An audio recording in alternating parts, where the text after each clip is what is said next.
नमस्कार। सुल्तानपुर डकैती कांड में आज एक फिर खबर आ रही है इनकाउंटर की। इसमें एक जो एक्यूज था अनुज प्रताप सिंह, उसका भी इनकाउंटर कर दिया गया। अब इसको लेकर जातिगत राजनीति पर एक बहस छिड़ गई। दिनांक 28/8/24 को जनपद सुल्तानपुर में भरत ज्वेलर्स की दुकान में हुई डकैती से संबंधित अभियुक्त गणों की आज दिनांक 23/9/24 को एसटीएफ लखनऊ की टीम के साथ थाना अचलगंज उन्नाव क्षेत्र में मुठभेड़ हुई, जिसमें एक बदमाश घायल हुआ और दूसरा मौके का फायदा उठाकर भागने में सफल हो गया। घायल बदमाश की शिनाख्त अनुज प्रताप सिंह पुत्र धर्मराज सिंह निवासी ग्राम जनापुर थाना मोहनगंज जनपद अमेठी के रूप में की गई है, जो 1 लाख का इनामिया था। घायल बदमाश को प्राथमिक उपचार हेतु 108 एम्बुलेंस के माध्यम से सरकारी अस्पताल में भेजा गया, जहां से उसे प्राथमिक उपचार के बाद जिला अस्पताल उन्नाव भेजा गया। जिला अस्पताल में अभियुक्त को चिकित्सक द्वारा मृत घोषित कर दिया गया। जिला फील्ड यूनिट की टीम व थाना अचलगंज पुलिस द्वारा अग्रिम विधिक कार्रवाई की जा रही है। धर्मराज सिंह नाम है मेरा, ग्राम सभा जनापुर, थाना मोहनगंज, तहसील दुलई, जिला अमेठी।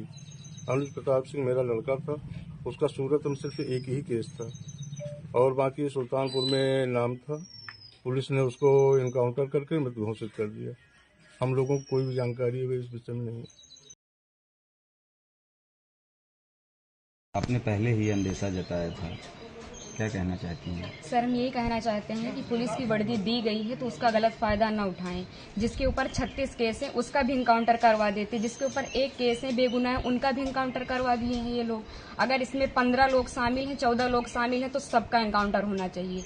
ये जो दिखाते हैं ना, ये कानून वास्तव में अंधा है, कोई इंसाफ नहीं मिल रहा है। हम लोगों के ऊपर क्या बीत रही है, हम लोगों की माँ भी नहीं है, पिता हैं हमारे बड़े भाई थे। अगर हमारे पिता कुछ हो गया तो हम लोग सारे कौन थे? हमारे भाई ही तो थे। उन लोगों ने उनका भी बेरहमी से इनकाउंटर कर दिया। हम यही चाहते हैं कि सबका इनकाउंटर हो, इंसाफ मिले। इस सरकार में हम अभी तक तो सरकार के खिलाफ कुछ नहीं बोल रहे थे, लेकिन वास्तव में जो हो रहा है बहुत गलत हो रहा है। ये नहीं होना चाहिए, चाहे फिर इसमें विपक्षी पार्टी हो या फिर कोई भी नेता हो, जो करवा रहा है बहुत गलत करवा रहा है। हम लोगों को इंसाफ मिलना चाहिए, ऐसा नहीं होना चाहिए था। जो किए हैं बहुत गलत किए हैं। भगवान तो उनको सजा देंगे ही, लेकिन उनको भी सजा मिलनी चाहिए कानून की तरफ से। अगर कोई गुनाह करता है तो उसकी सजा कोर्ट देता है, ना कि पुलिस ऐसे इनकाउंटर कर देगा।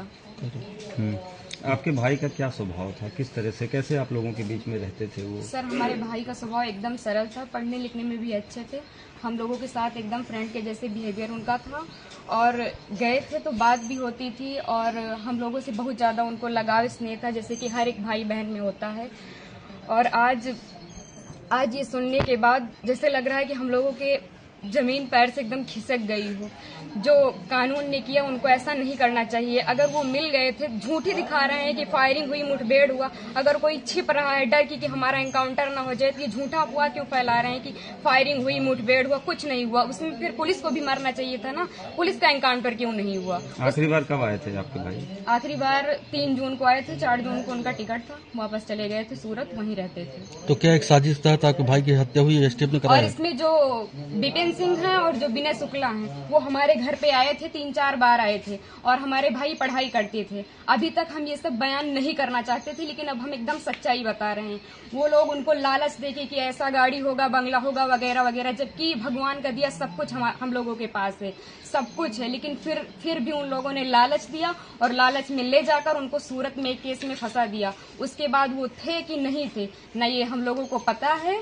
ये तो सिर्फ जिन लोगों ने करवाया उनको पता है, विपिन सिंह और विनय शुक्ला को, और या तो भगवान को पता है वो सच था कि झूठ था। अब तो इनकाउंटर कर ही दिए हैं, जीवित तो कर नहीं सकते हमारे भाई को।